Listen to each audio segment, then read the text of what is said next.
अस्सलाम वालेकुम नाज़रीन, मैं हूँ वसीम। आप देख रहे हैं चैनल न्यूज़ पॉइंट। नाज़रीन, क्या फार्मर DGISI फैज़ हमीद साहब जो वो गिरफ्तार हो चुके हैं? आदिल राजा को क्यों गिरफ्तार किया गया, किस केस के अंदर किया गया, और आने वाले दिनों के अंदर आदिल राजा के बाद कौन कौन से जो है वो प्रोपेगेंडा यूट्यूबर हैं जिनकी गिरफ्तारी जो है वो होने जा रही है, इन तमाम चीज़ों के ऊपर आज की इस वीडियो के अंदर हम करेंगे डिस्कस। होगी आपसे गुजारिश, अगर आपने अभी तक हमारे चैनल को सब्सक्राइब नहीं किया तो काइंडली हमारे चैनल को सब्सक्राइब कर लीजिए और बेल आइकन को जरूर प्रेस कीजिएगा। नाज़रीन, पहले बात कर लेते हैं जी आदिल राजा की। वैसे तो आप सब जानते हैं, जो भी सोशल मीडिया इस्तेमाल करते हैं उन्हें पता होगा कि आदिल राजा है कौन, और ये जो वो एक्स आर्मी मैन यानी कि मेजर रिटायर्ड आदिल है। और ये एक तरीके इंसाफ के आप कह सकते हैं प्रो तरीके इंसाफ जो है वो उनके फॉलोअर्स हैं, उनके फ़ैन हैं, और ये यूट्यूब के ऊपर वीलॉग करते हैं। और इनके वीलॉग को यूथ जो तरीके इंसाफ की जो यूथ है उसके अंदर बड़ी पज़ीराई मिलती है। आप कह सकते हैं कि इमरान रियाज के बाद अगर किसी को तरीके इंसाफ के अंदर जो सुना जा रहा है तो वो यही थे, आदिल राजा थे। और आदिल राजा की मैं आपको एक बात बताऊं, ये ऐसे प्रोपेगेंडा करते हैं कि इन्होंने पाकिस्तान की स्टेट के खिलाफ बहुत सी बड़ी बड़ी बातें की हैं। इन्होंने आर्मी को डिवाइड करने की कोशिश की है। ये वही आदिल राजा साहब हैं जिन्होंने आज से तकरीबन चंद हफ्ते कबल इन्होंने ये दावा किया था कि बहुत से कोर कमांडर्स जो हैं वो इस्तीफ़ा दे चुके हैं। उन्होंने आसम मुनीर से जो है वो बगावत कर दी है कि आप लोग क्यों जो है वो इमरान के गिर्द जो है वो घेरा तंग कर रहे हैं। तो ये वही आदिल राजा हैं जिनकी बहुत सी जो है वो न्यूज़ फेक हमेशा जो है वो निकलती रही हैं, मतलब मोस्टली न्यूज़ जो है वो इनकी फेक निकलती हैं। लेकिन तरीके इंसाफ की जो फैन एंड फॉलोइंग है उनको ऐसी चटपटी न्यूज़ जिसके अंदर जो है वो झूठ का तड़का लगाओ बड़ा इन्हें पसंद आता है। तो इसीलिए उनके रातों रात जो है वो जो सब्सक्राइबर थे वो बहुत बड़ी तादाद के अंदर जो है वो इंक्रीज भी हुए थे। अब ये वही आदिल राजा हैं जिन्होंने आपको याद होगा कि जिन्होंने पाकिस्तानी अदाकाराएं हैं उनके ऊपर जो है वो एक बड़ा संगीन किस्म का इल्ज़ाम लगाया था, और ये इल्ज़ाम लगाया था कि इनका जो है वो ISPR के साथ कनेक्शन है, और जो ISPR जो बड़े बड़े पॉलिटिशियंस हैं उनको जब कैप्चर करता है तो इन्हीं फीमेल्स के ज़रिए जो वो फीमेल्स पेश की जाती हैं, इन्हें कैप्चर किया जाता है। तो इसके वाले से उनके खिलाफ तक के इज्जत के भी दावा किया गया था, और आदिल राजा ने उस वक्त ताहम जो है वो माफ़ी भी मांग ली थी। अब जो बड़ा क्वेश्चन है कि आदिल राजा को क्यों गिरफ्तार किया गया, और इसके बाद कौन कौन से ऐसे प्रोपेगेंडा यूट्यूबर्स हैं जिनकी गिरफ्तारी होने जा रही है। तो पहले क्वेश्चन का जवाब ये है कि 9 मई के जो वाकया हुआ था उसके दौरान आदिल राजा ने लाइव सेशन किया था यूट्यूब के ऊपर, फेसबुक के ऊपर इनका लाइव सेशन था। बड़े लंबे लंबे कई कई घंटे का इनका वो और लाइव आते थे। तो उसके अंदर तरीके इंसाफ के जो फैन लोग थे, प्रो तरीके इंसाफ के थे, जो पाकिस्तान से आउट बैठते थे, यानी कि लंदन के अंदर था, कोई अमेरिका के अंदर था, ऐसे ही जो ओवरसीज़ पाकिस्तानी थे उनसे ये बात करते थे। और वहाँ पर ये जो है वो पाकिस्तान की स्टेट को, पाकिस्तान के इदारों को टारगेट करते थे, उनके खिलाफ बड़े बड़े बयान देते थे। तो वहाँ पर लाइव सेशन के अंदर इनके साथ एक जो शख्स बैठा हुआ था वीडियो लिंक के ऊपर, उसने ये कह दिया था कि जो पाकिस्तान की जो फौज है, मतलब जो 9 मई का वाक़या था उसके ऊपर डिस्कशन करते हुए 9 या 10 मई को मेरे ख्याल में इन्होंने किया था। तो उस वक्त उसने ये कहा था कि अब लोगों को ये मशवरा दिया था कि ये लोग सीधे कोर कमांडर हाउस को तो ये जला चुके हैं, अब ये सीधे आर्मी के बड़े बड़े अफसरों के घरों में जाएं। और एक शख्स ने तो यहाँ तक कह दिया था कि उसने बड़े बड़े जो फौज के ऑफिसर थे, आला ऑफिसर थे, उनके एड्रेस भी बता दिए कि फलां फलां रास्ते हैं, फलां फलां जगह ये रहते हैं, आप वहाँ पहुँच जाएँ। तो ये वो सिनेरियो था जिसके बाद इनका यूट्यूब का अकाउंट भी बैन हो गया था, और इनका फेसबुक पेज भी जो है वो बंद हो गया था। मतलब फेसबुक से और ट्विटर से, यूट्यूब से जो है वो इन्हें हटा दिया गया था, इनका जो अकाउंट थे वो सस्पेंड हो गए थे।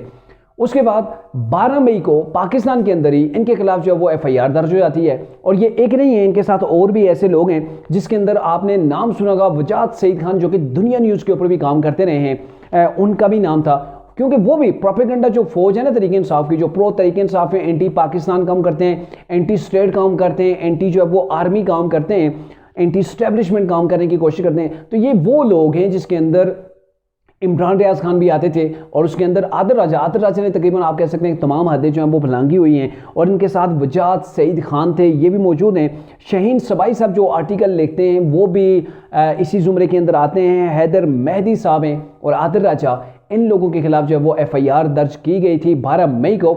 ये जो शाहीन सबाई साहब हैं ये कनाडा के अंदर मौजूद हैं, आदिल राजा जो है वो लंदन के अंदर मौजूद थे। अच्छा, वो जो वजात जो हैं वजात सईद खान साहब वो भी लंदन के अंदर मौजूद थे।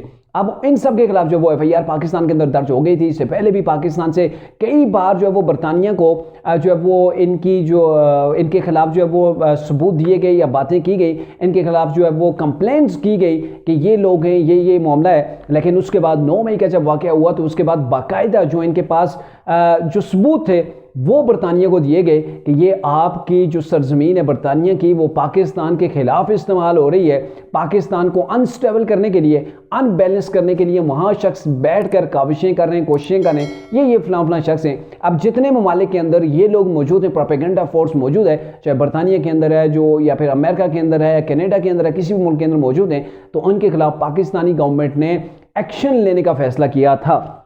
अब ये जो मामला है, आपको भी पता है कि बरतानिया वगैरह ये वो ममालिक हैं जिनके अंदर कोई बेशक इल्ज़ाम लगाता रहे, इल्ज़ाम के ऊपर किसी को गिरफ्तार नहीं किया जाता। और इनको जो गिरफ्तार किया गया, इनके वकील का भी यही कहना है, इनको लाइक अ टेररिस्ट जो है वो इनको गिरफ्तार किया गया है। गिरफ्तार करने के बाद 8-10 घंटे तो इनका पता ही नहीं चला, और फिर उसके बाद जब ये सामने आई है कि इनके जो गैजेट्स वगैरह थे, मतलब इनका मोबाइल था, इनका लैपटॉप था, और जो दीगर इनके इस्तेमाल की जो चीज़ें थी वो पुलिस ने अपनी कस्टडी के अंदर ले ली हैं। इनसे जो है वो इंट्रोगेशन हुई है और नेक्स्ट लेवल के ऊपर अभी इन्हें बेल दी गई है। और जब दोबारा मतलब पुलिस को ज़रूरत होगी इंट्रोगेशन के लिए बुलाएंगे या फिर दोबारा से भी अरेस्ट हो सकते हैं। लेकिन बड़ा क्वेश्चन अभी भी बाकी है कि इसके बाद कौन कौन से वो तरीके इंसाफ के प्रो तरीके इंसाफ या एंटी स्टेट जो है या एंटी पाकिस्तान वो लोग हैं जो काम करते हैं, यूट्यूबर्स हैं, सोशल मीडिया के ऊपर काम करते हैं, प्रोपेगेंडे करते हैं पाकिस्तान के खिलाफ, वो कौन कौन से लोग हैं जिनको गिरफ्तार किया जाएगा। तो आपको बताएं कि 12 मई के बाद एक और एफआईआर पाकिस्तान के अंदर दर्ज हुई है, और वो जो एफआईआर दर्ज हुई है उसके अंदर डॉक्टर मोहित पीरजादा और उनके साथ जो है साबिर शाकिर साहब, ये दोनों भी पाकिस्तान से बाहर बैठे हैं। मजे की बात आपको बताऊं,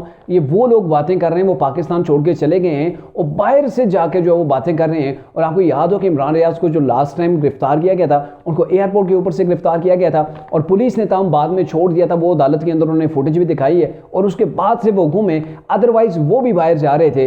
यानी कि अभी जो प्रोपेगेंडा है वो टोटल का टोटल पाकिस्तान से बाहर बैठकर पाकिस्तान को अनस्टेबल करने की जो है वो कोशिशें कर रहे हैं। और डॉक्टर मोहित पीरजादा के हवाले से तो ये भी बताया जा रहा है कि जो लंदन वगैरह के अंदर जो वहाँ पर जो तरीके इंसाफ के जो लोग हैं, जो यूट्यूबर्स हैं या फिर वहाँ पे जो सोशल मीडिया एक्टिविस्ट हैं, उनकी फंडिंग वगैरह का भी मैनेजमेंट यही नहीं के ज़िम्मे है, यही उन लोगों को हैंडल करते हैं। और इन्हीं के ज़रिए से जो है वो इमरान खान की मैसेजिंग पाकिस्तान से वहाँ पहुँचती है और फिर वहाँ से जो है वो प्रोटेस्ट होता है या कुछ भी होता है, वो डॉक्टर मोहित पीरजादा का नाम जो है वो इस चीज़ के अंदर आ रहा होता है।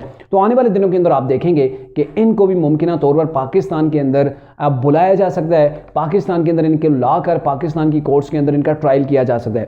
अब आते हैं जी मेन न्यूज़ की तरफ। जनरल रिटायर्ड फैज़ हमीद के हवाले से जो 2 दिन से सोशल मीडिया के ऊपर बड़ी डिबेट गर्म हो रही है कि ये इन्हें जो है वो हाउस अरेस्ट कर दिया गया, चकवाल के अंदर जहाँ पर इनका घर है वहाँ पर इन्हें हाउस अरेस्ट कर दिया गया। इनको ना तो किसी से बात करने की इजाज़त है, ना ही इन्हें घर से बाहर जाने दिया जाता है। लेकिन अब तक की जो सोर्सेबल जो इतलात आ रही हैं वो यही हैं कि इनको ना तो हाउस अरेस्ट किया गया है और ना ही इनके ऊपर किसी किस्म की आने जाने की पाबंदी लगाई गई है, क्योंकि इनके ऊपर कोई अभी तक कोई केस नहीं है, कोई एफआईआर इनके खिलाफ नहीं बनी है। हाँ, अलबत्ता एक बात आपको बताएं कि गवर्नमेंट ने ये कहा था, इनके तकरीबन मार्च या अप्रैल की बात है कि जब कहा था राना सनाउल्लाह वज़ीर दाखिला पाकिस्तान ने कि हम जो है वो रिटायर्ड जनरल फैज़ हमीद की उनके खिलाफ जो है वो इंक्वायरी कर रहे हैं। अब पता नहीं इंक्वायरी किस लेवल के ऊपर है, कौन कौन से इदारे जो है इसके अंदर शामिल हैं, हम इंक्वायरी कर रहे हैं। अगर इनके खिलाफ कोई सबूत मिले तो हम मुतलका इदारे यानी कि पाक फौज से जो उनका बेसिक फोरम है वहाँ पे रब्ता करेंगे और फिर उसी के ज़रिए से उन्हें सज़ा दी जाएगी। बट अभी तक मेरे ख्याल में उनके पास कोई ऐसा एविडेंस नहीं है या फिर वो कोई इस चीज़ को जो वो आगे तक नेक्स्ट लेवल के ऊपर लेके जाना नहीं चाहते।